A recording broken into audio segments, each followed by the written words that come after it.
Baruch de Spinoza. Ética. La ética, Dios y la mente. La ética parte, pues, de Dios. Pero, ¿qué es Dios? Spinoza lo define al igual que Descartes, como sustancia simple, es decir, como aquello cuyo concepto no necesita del concepto de otra cosa, obteniendo la siguiente caracterización. 1. Dios es una substancia. Por sustancia entiendo aquello que es concebido en sí mismo y por sí mismo. Esto es, aquello cuyo concepto para formarse no requiere del concepto de otra cosa. Dios es, por consiguiente, una sustancia, dado que su concepto no es el resultado de la composición de otros conceptos, sino que se nos presenta como simple. 2. Dios existe y es infinito. Spinoza usa una versión del argumento ontológico. Dios existe porque el entendimiento concibe su esencia como existente. Si una cosa puede concebirse como no existente, su esencia no implica existencia. Por Dios entiendo un ser absolutamente infinito, esto es, una sustancia que consiste en infinitos atributos, cada uno de los cuales expresa su eterna infinita esencia. Dios, o sustancia que consiste en infinitos atributos, cada uno de los cuales expresa su eterna e infinita esencia, existe necesariamente. Si niegas esto, concibe, si puedes, que Dios no existe. Por tanto, su esencia no implica existencia. Por esto es absurdo, por tanto, Dios existe necesariamente. El argumento ontológico puede parecer débil, en el sentido de que podemos pensar que el mero hecho de concebir una idea no implica la existencia de aquello a lo que hace referencia esa idea. De modo que si concibo la idea de, por ejemplo, un centauro, ello no implica que los centauros existan. Sin embargo, si concibo un centauro, la esencia de su idea no implica su existencia porque puedo concebirlo como no existente, como en el caso de un caballo, un triángulo, etc., a los que se puede concebir como no existentes. Incluso en el caso de un alma o mente humana, se la puede concebir como no existente. No así en el caso de Dios, al que, si se le concibe, no puede concebirse como no existente. 3. Dios, en cuanto a sustancia, es causa de sí mismo. Puesto que el concepto de Dios no requiere de otro concepto, su existencia no requiere más que de sí mismo, y por tanto es causa de sí mismo. Por causa de sí mismo entiendo aquello cuya esencia implica su existencia, o aquello cuya naturaleza sólo puede concebirse como existente. 4. No existe otra sustancia distinta de Dios. No puede haber dos sustancias, dado que si existieran, se distinguirían por sus atributos. Por atributo entiendo aquello que el intelecto percibe de una sustancia como constitutivo de su esencia. Toda sustancia existe necesariamente. Demostración. No puede haber más de una sustancia que tenga el mismo atributo, y la existencia pertenece a la naturaleza de la sustancia. Debe por consiguiente existir, bien como finita, bien como infinita, pero no puede existir como finita porque sería limitada por otra sustancia de la misma naturaleza, y esa sustancia tendría que existir, y así existirían dos sustancias con el mismo atributo, lo que es absurdo. Por tanto, existe como infinita. 5. Dios y la naturaleza son una y la misma sustancia. No puede una cosa ser causa de otra, si nada tienen en común. Demostración. Si nada común tienen una cosa con otra, entonces no pueden entenderse una por otra, y por tanto, una no puede ser causa de la otra. Una sustancia no puede ser producida por otra sustancia. Demostración. En la naturaleza no puede haber dos sustancias con el mismo atributo. Esto es, no puede haber dos sustancias que tengan algo de común entre sí. De manera que una no puede ser causa de la otra, o sea, no puede ser producida por la otra. No puede haber dos sustancias en la naturaleza, dado que si las hubiera, se distinguirían por sus atributos, cualidades o afecciones, o sea, que sólo podría haber dos sustancias.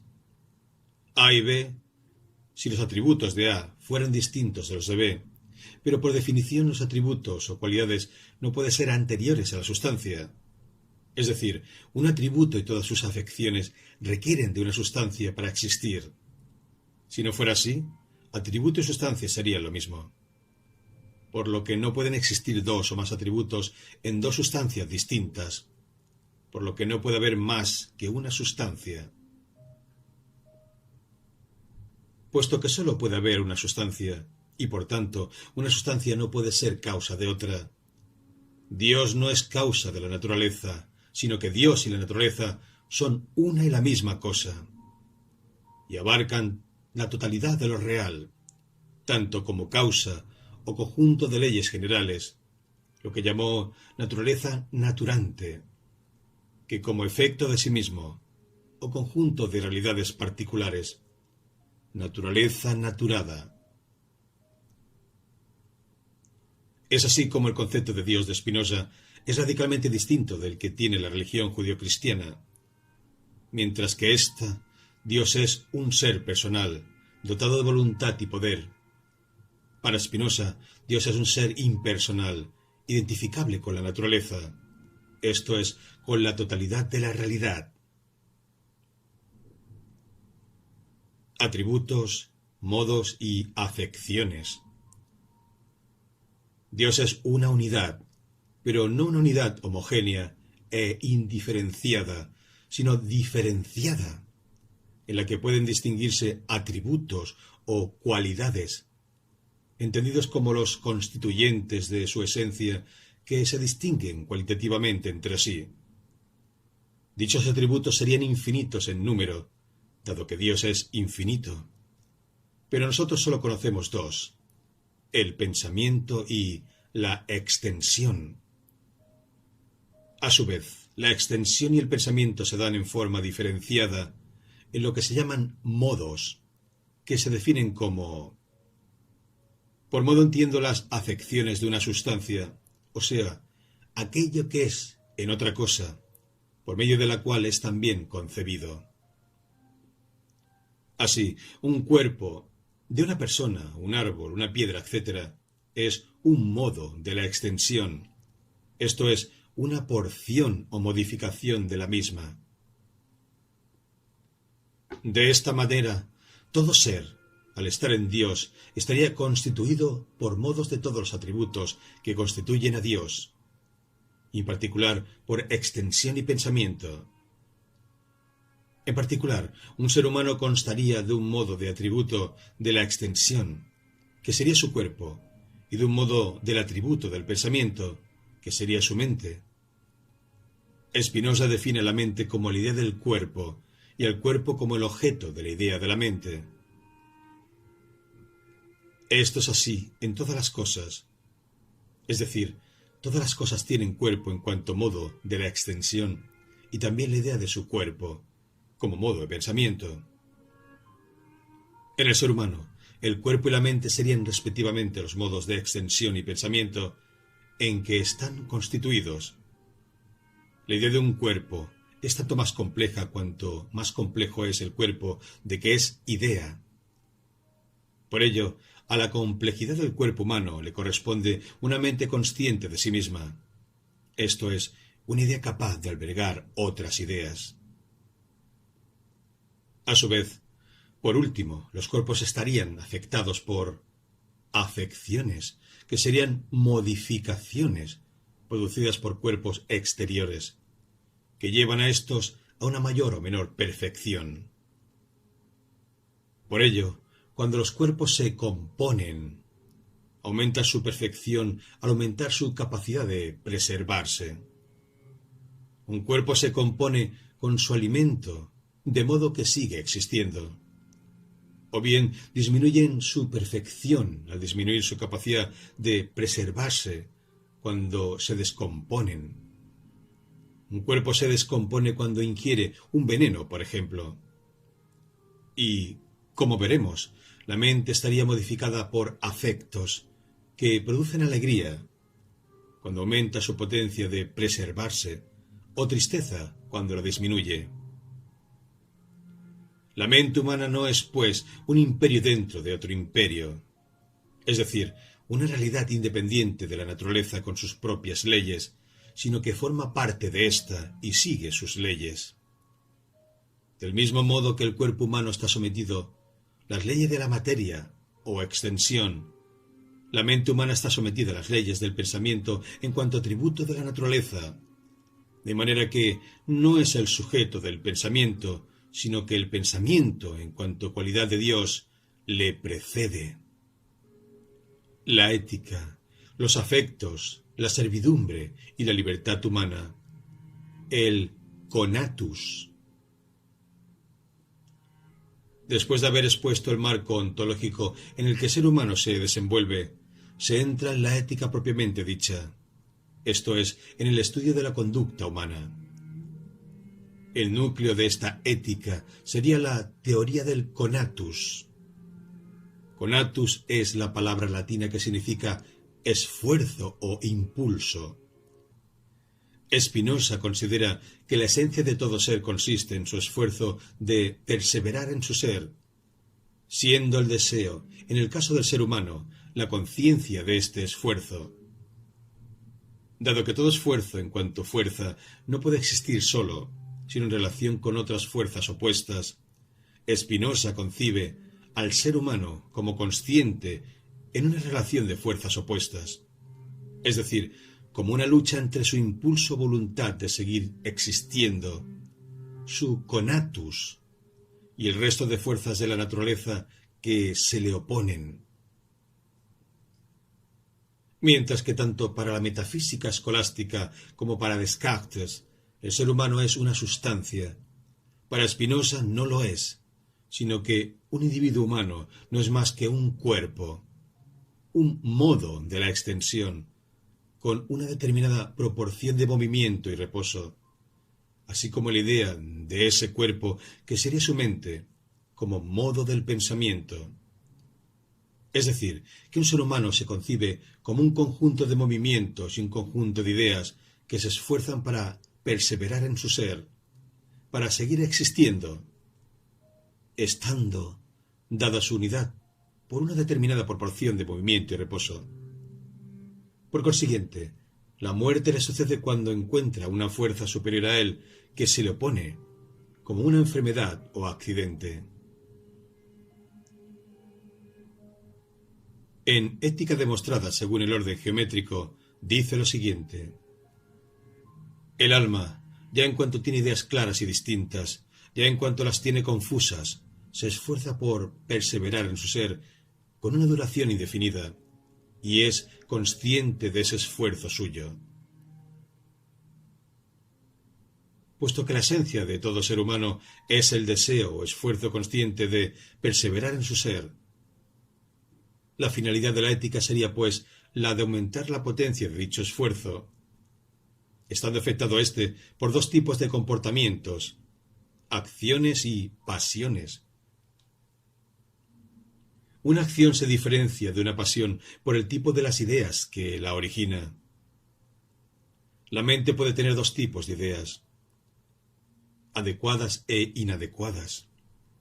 Una idea es adecuada cuando es verdadera en sí misma, es decir, cuando su verdad depende de sí misma, no de algo exterior.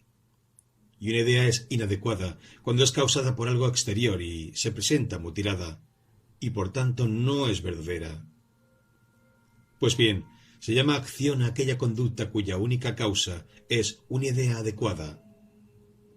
es decir, verdadera en sí misma y por tanto origina una acción cuya causa se halla enteramente en la mente. Por ello, cuando la mente actúa debido a ideas adecuadas, actúa conforme a su naturaleza, es decir, libremente, y en ese caso realizamos acciones que aumentan nuestra potencia de perseverar en nuestro ser. Por ejemplo, cuidar nuestra salud, nuestra relación con los demás, etc. Por el contrario, se llama pasión aquella conducta causada por ideas inadecuadas, o sea, por causas exteriores. En ese caso la mente no actúa, ya que no es libre, sino que padece, por lo que no es libre, sino que es esclava. En ese caso podemos realizar conductas que disminuyen nuestra perfección, es decir, nuestra potencia de perseverar en nuestro ser. No cuidar nuestra salud, enfrentarnos gratuitamente a otras personas, etc.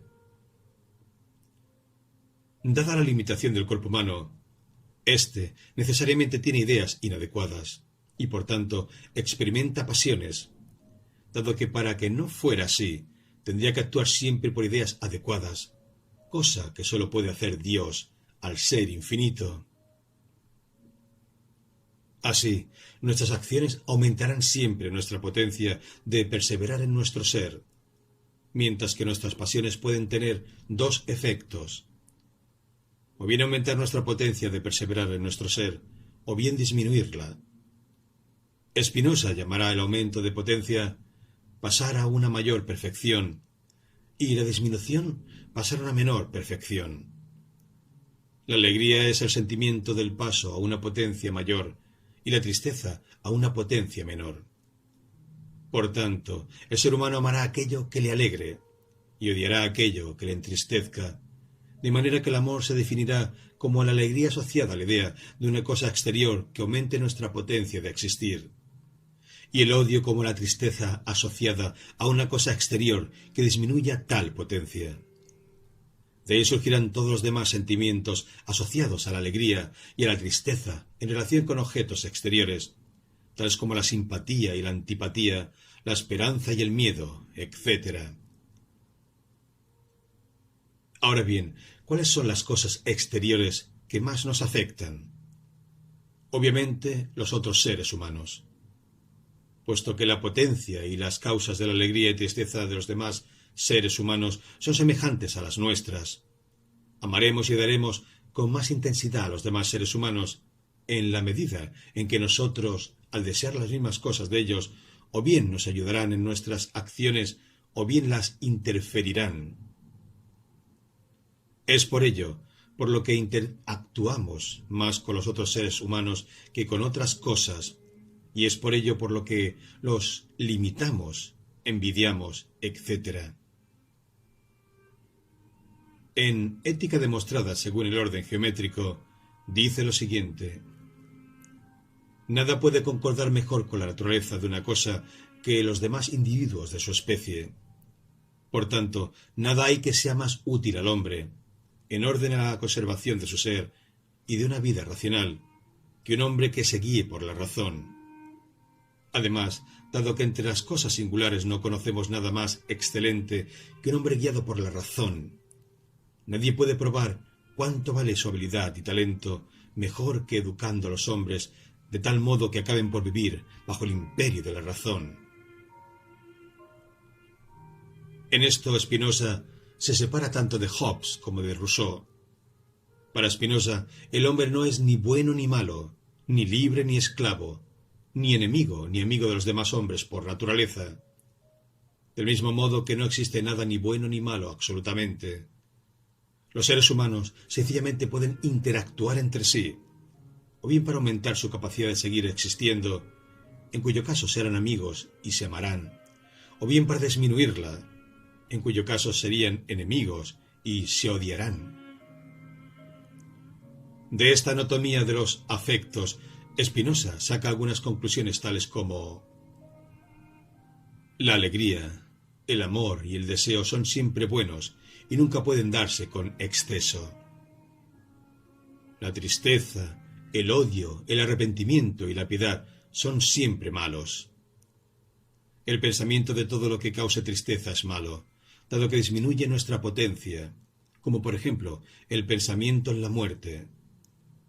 Un hombre libre en nada piensa menos que en la muerte, y su sabiduría no es una meditación de la muerte, sino de la vida.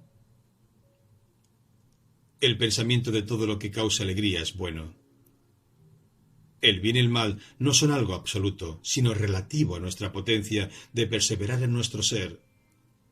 Algo será bueno en la medida en que aumente nuestra potencia, y malo en la medida en que la disminuya. La piedad y el arrepentimiento en cuanto a tristeza son malos. En este caso, Spinoza contradice a las religiones cristiana y judía, que ven virtudes en ambos sentimientos. Es así que como la ética de Spinoza se opone a la ética religiosa judio-cristiana, la ética religiosa considera que el ser humano posee, por una parte, entendimiento para distinguir entre el bien y el mal, y por otra, libre albedrío o voluntad para elegir entre el bien y el mal, de modo que si elige el bien será recompensado por Dios, y si elige el mal será castigado por Dios, siendo el bien y el mal prescritos por ley, en última instancia de Dios, pero también de la Iglesia y el Estado, que traducirían la ley de Dios. Por el contrario, para Spinoza, la voluntad y el entendimiento son una y la misma cosa. Ello es así porque no tiene sentido distinguir entre el entendimiento del bien y la elección del bien, dado que para un individuo es bueno aquello que le conviene y es malo aquello que no le conviene, y dado que todo ser humano está constituido por su deseo de perseverar en su ser, una persona siempre elegirá el bien cuando lo entienda como bien, y rechazará al mal cuando lo entienda como mal. Esta concepción elimina la idea de ley divina como algo exterior a la esencia humana. Dado que el ser humano es parte de Dios, éste no puede prescribir el bien y el mal como algo distinto a lo que le conviene y no conviene al ser humano.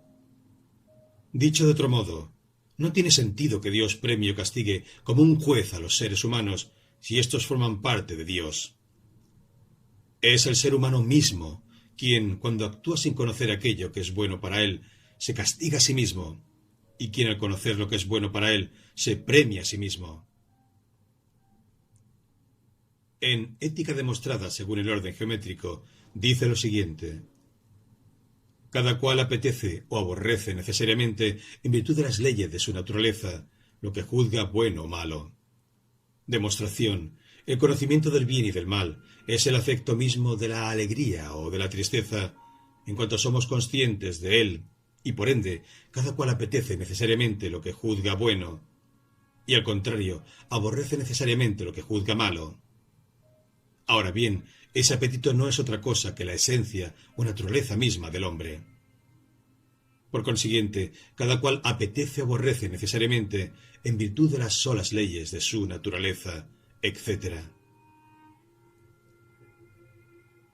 Bien es cierto que nosotros nos concebimos como seres libres en cuanto dotados de libre albedrío, es decir, de voluntad separada del entendimiento, pero ello sucede porque no somos conscientes de las causas que nos impulsan a obrar de una u otra manera.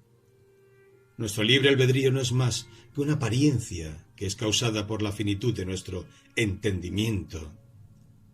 La verdadera libertad es plena conciencia de las causas que nos determinan, y sólo la obtenemos cuando nos guiamos por la razón.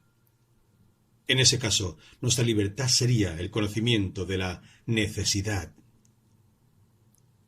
En Ética demostrada según el orden geométrico dice: no hay en el alma ninguna voluntad absoluta o libre, sino que el alma es determinada a querer esto o aquello por una causa, que también es determinada por otra, y esta a su vez por otra, y así hasta el infinito. Demostración: el alma es un cierto y determinado modo de pensar, y de esta suerte no puede ser causa libre de sus acciones, o sea, no puede tener una facultad absoluta de querer y no querer, sino que debe ser determinada a querer esto o aquello por una causa, la cual también es determinada por otra, y ésta a su vez por otra, etc. Es, pues, el conocimiento racional lo que puede liberar al ser humano de sus pasiones y llevarle a la felicidad o beatitud. El ser humano es, en consecuencia, tanto más libre o más esclavo en función del género de conocimiento en el que se halle. En la medida en que un ser humano tenga conocimientos del primer género, imaginación causada por cuerpos exteriores, será esclavo de sus pasiones. En el segundo género de conocimiento será más libre, puesto que conocerá ideas verdaderas, pero sólo será plenamente libre en el tercer género de conocimiento, en la intuición del orden de Dios o de la naturaleza. A este estado de beatitud es a lo que Spinoza llama amor intelectual a Dios, que es, en coherencia con su ontología, la alegría asociada al conocimiento de Dios, entendida como la plena conciencia del orden de la naturaleza y del lugar que ocupamos en dicho orden. En conclusión, el amor intelectual a Dios puede interpretarse como el camino a la felicidad y a la libertad por medio de la razón, por la comprensión racional de la naturaleza y de la necesidad de sus leyes.